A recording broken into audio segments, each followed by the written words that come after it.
Glory, glory, Man United. Glory, glory, Man United. Glory, glory, Man United. And the Reds go marching on.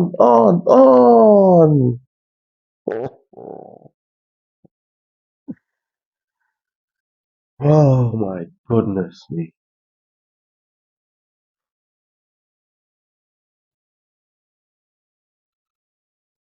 এই ধরনের ভাই heart attack মানে না দিলে আসলে ম্যান ইউনাইটেডের প্লেয়ারদের ভাত হজম হয় না। মানে উল্টা পাল্টা একটা গেম। এই ম্যাচটার কোনো আগামাথাই আমি কিছু বুঝতে পারিনি শুরু থেকে। জাস্ট ইমাজিন একটা দল ২-০ গোলের একটা লিড নিয়ে বসে থাকে, যেটা এই সিজনে অ্যাকচুয়ালি ইউনাইটেড বেশ কয়েকবার করছে। ২-০ গোলের লিড পায়, ৩-১ গোলের লিড পায়। সেখান থেকে they somehow manage to draw the game, lose the game এই টাইপের সিচুয়েশনের আগে আমরা হতে দেখছি অলরেডি এই সিজনে। তো ২-০ গোলে যখন লিড ছিল, হাফ টাইম যখন ছিল, আমি আমার অনেক ইউনাইটেড ফেলো ফ্যান্সদের দেখলাম যে অলরেডি সিল করে দিছে। বলছে যে ভাই we are done, we are through, আমরা অলরেডি আরামসে পাশ করে চলে গেছি, লিওন এখান থেকে কামব্যাক করতে পারবে না। বাট আমি কিন্তু মোটামুটি চুপচাপই ছিলাম, মুখে কুলু পেটে বসেছিলাম। আমি জানি ইউনাইটেড এখান থেকেও গুফ আপ করতে পারে। এই সিজনেই দেখলাম, গত সিজনেও ঠিক একই জিনিস ঘটছিল। ইফ ইউ রিমেম্বার কভেন্ট্রি সিটির সাথে যে ম্যাচটা ছিল এফএ কাপের সেমিফাইনাল, সেখানেও কিন্তু আমাদের এরকমই একটা সিমিলার সিচুয়েশন ছিল যে আমরা ৩-০ গোলের একটা লিড, সেটা থেকে somehow we slip to 3-3, we had to go till penalties ওই ম্যাচটা জিতার জন্য। সো বুঝাই যায় ইউনাইটেড ডেফিনেটলি এমন একটা স্পেসে আছে, একটা মাইন্ড স্পেসে আছে, একটা মেন্টাল গেম স্পেসের মধ্যে আছে, যেখান থেকে এর বের হওয়ার কোনো সুযোগ নাই আর কি। মানে গোল দিলে বরঞ্চ টেনশন বেড়ে যায় যে ভাই পারবো না, বরঞ্চ গোল খাইলে মনে হয় যে হ্যাঁ উই আর চেজিং। যতক্ষণ চেজ করতেছে ততক্ষণ একটা হোপ থাকে, হারলেও সমস্যা নাই এই টাইপের একটা ফিলিং। মানে আমাদের তো এক্সপেকটেশন লেভেলস এখন কমতে কমতে এই জায়গায় চলে আসছে যে ভাই মানে বাজে ফুটবল খেলি, যেই ধরনের ফুটবল খেলি, ম্যাচটা যেন আমরা জিততে পারি, মানে এটা আমাদের জাস্ট মানে ওয়ান ফাইনাল হোপ আর কি।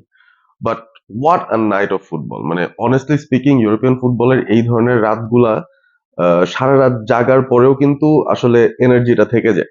আর এইরকম একটা ম্যাচ, মানে আমি যে পুরা ম্যাচের টাইমে 90 মিনিটস এর মধ্যে যে কয়বার কয়টা ডিফারেন্ট ডিফারেন্ট গানের অ্যানালজি বের করে আনছিলাম, গানগুলো জোরে জোরে গাচ্ছিলাম। হ্যাঁ, প্রয়াত আয়ুব বাচ্চুর একটা গান ছিল যে আমি কষ্ট পেতে ভালোবাসি তাই তোমার কাছে ছুটে আসি।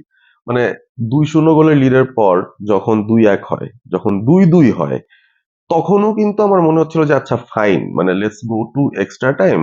সেখানে লিওনের অলরেডি টলিসো 88 মিনিটসে দুইটা ইয়েলো খেয়ে একটা রেড খেয়ে গেল, ভেরি আনফর্চুনেট ছিল তার জন্য। সেকেন্ড ইয়েলোটা I think was not on, they were actually unfortunate to get that red card. But তারপর মনে হচ্ছিল যে হ্যাঁ এক্সট্রা টাইমে যায় maybe United with that one man advantage তারা হয়তো ম্যাচটা ওই 120 মিনিটসের ভিতরে সিল করবে।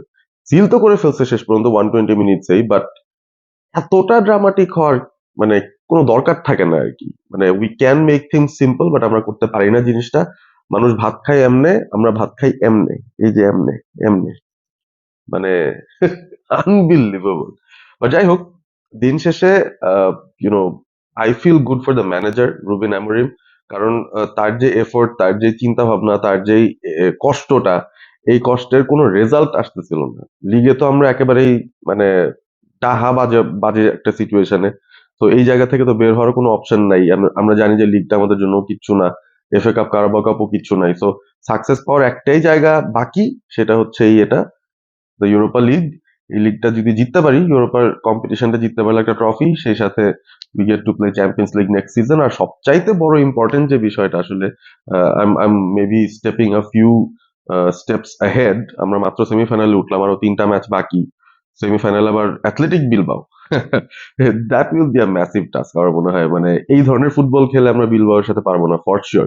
So we need to really improve on what we have to do to beat such a team.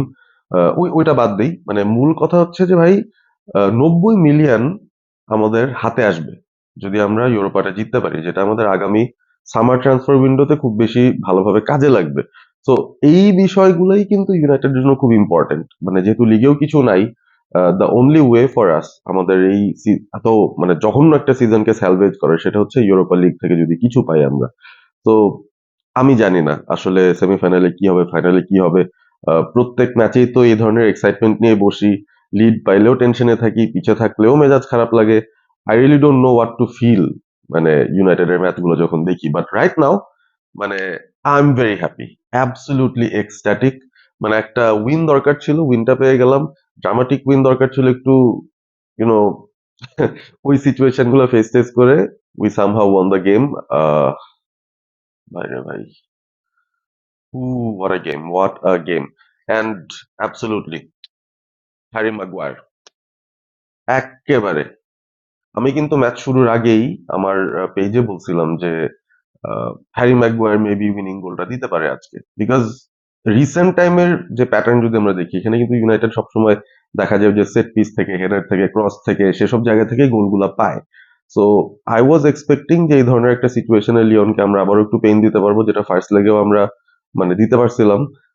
Ultimately it came from Maguire, and I think it's poetic justice. কারণ Harry ম্যাগুয়ারের overall career প্রোফাইলটা যদি দেখি man ইউনাইটেডের হয়ে, একটা সময় সে টিমের ক্যাপ্টেনও ছিল, তারপর হঠাৎ করে তাকে সেল করার জন্য আমরা কিন্তু উঠে পড়ে লেগে গেলাম।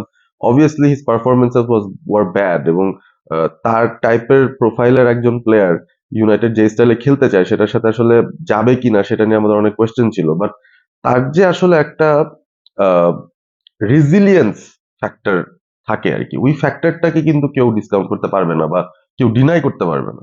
মানে till the end he keeps on fighting. মানে তাকে গর্তে ঢুকায় দেওয়া হোক, তাকে ড্রেনে ফেলায় দেওয়া হোক, তাকে বিভিন্ন ভাবে ট্রোল করা হোক, হ্যারি ম্যাগুয়ার কিন্তু দিন শেষে একটা উপায় বের করে ফেলে উঠে দাঁড়ানোর।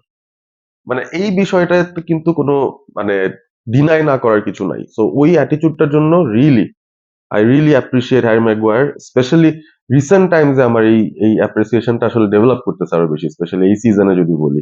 The way Harry Maguire has conducted himself, একটা সিনিয়র প্রো হিসেবে আসলে এরকম জঘন্য একটা টিমের মধ্যে কিভাবে দলকে তারপরেও কিছু ইন্সপায়ার্ড রাখার স্কোপ তৈরি করা যায়, ইম্পর্টেন্ট মোমেন্টস গুলোতে কন্ট্রিবিউট করা যায়, সেই কাজগুলো কিন্তু হ্যারি ম্যাগুয়ার খুব ভালোভাবে করতেছে। And obviously salute to Bruno Fernandes. This guy really has the broadest shoulders in our team. মানে পুরা টিমের এই এই বার্ডেনটা তার কাঁধে সে নেয়, এবং আজকেও একটা খুবই খুবই ইম্পর্টেন্ট ক্রিটিক্যাল মোমেন্টে পেনাল্টিটা স্কোর করলো। ফার্স্ট গোলটাতেও ব্রুনোর খুব দারুণ একটা কন্ট্রিবিউশন ছিল। What a fantastic run that was to the right wing. So overall আমি বলবো যে অনেকগুলা মিডিওকার পারফরমেন্স ছিল আজকে, এ কারণেই 5-4। But we kept our nerves. Old Trafford, Fergie time, sir Alex ছিল ওখানে। খুবই ভাল লাগছে ব্যাপারটা দেখে যে দিন শেষে we ended up winning this dramatic game. And hard luck for Lyon, they fought really well. আর সবচেয়ে মেজাজ খারাপ হইতো যদি লাকাজেতের ওই গোলে লিওন আসলে আমাদেরকে হারিয়ে দিতে পারতো, because I really don't like this situation যেখানে ওই এক্স আর্সেনাল মানে কোনোভাবে আর্সেনাল রিলেটেড কেউ যদি আমাদের এগেনস্টে কিছু করে, এটা আমি আসলে নিতে পারি না। সো থ্যাংক গড, হ্যাঁ, যে এই লাকাজেতের এই গোলে আমাদের আসলে সাফার করতে হয় নাই। We made them suffer through Harry Maguire. The troll is on you guys. Stay awesome, stay all sport with all sport ABP. ওহ, ঘুমটা শান্তিতে হবে ভাই। Thank you Harry Maguire.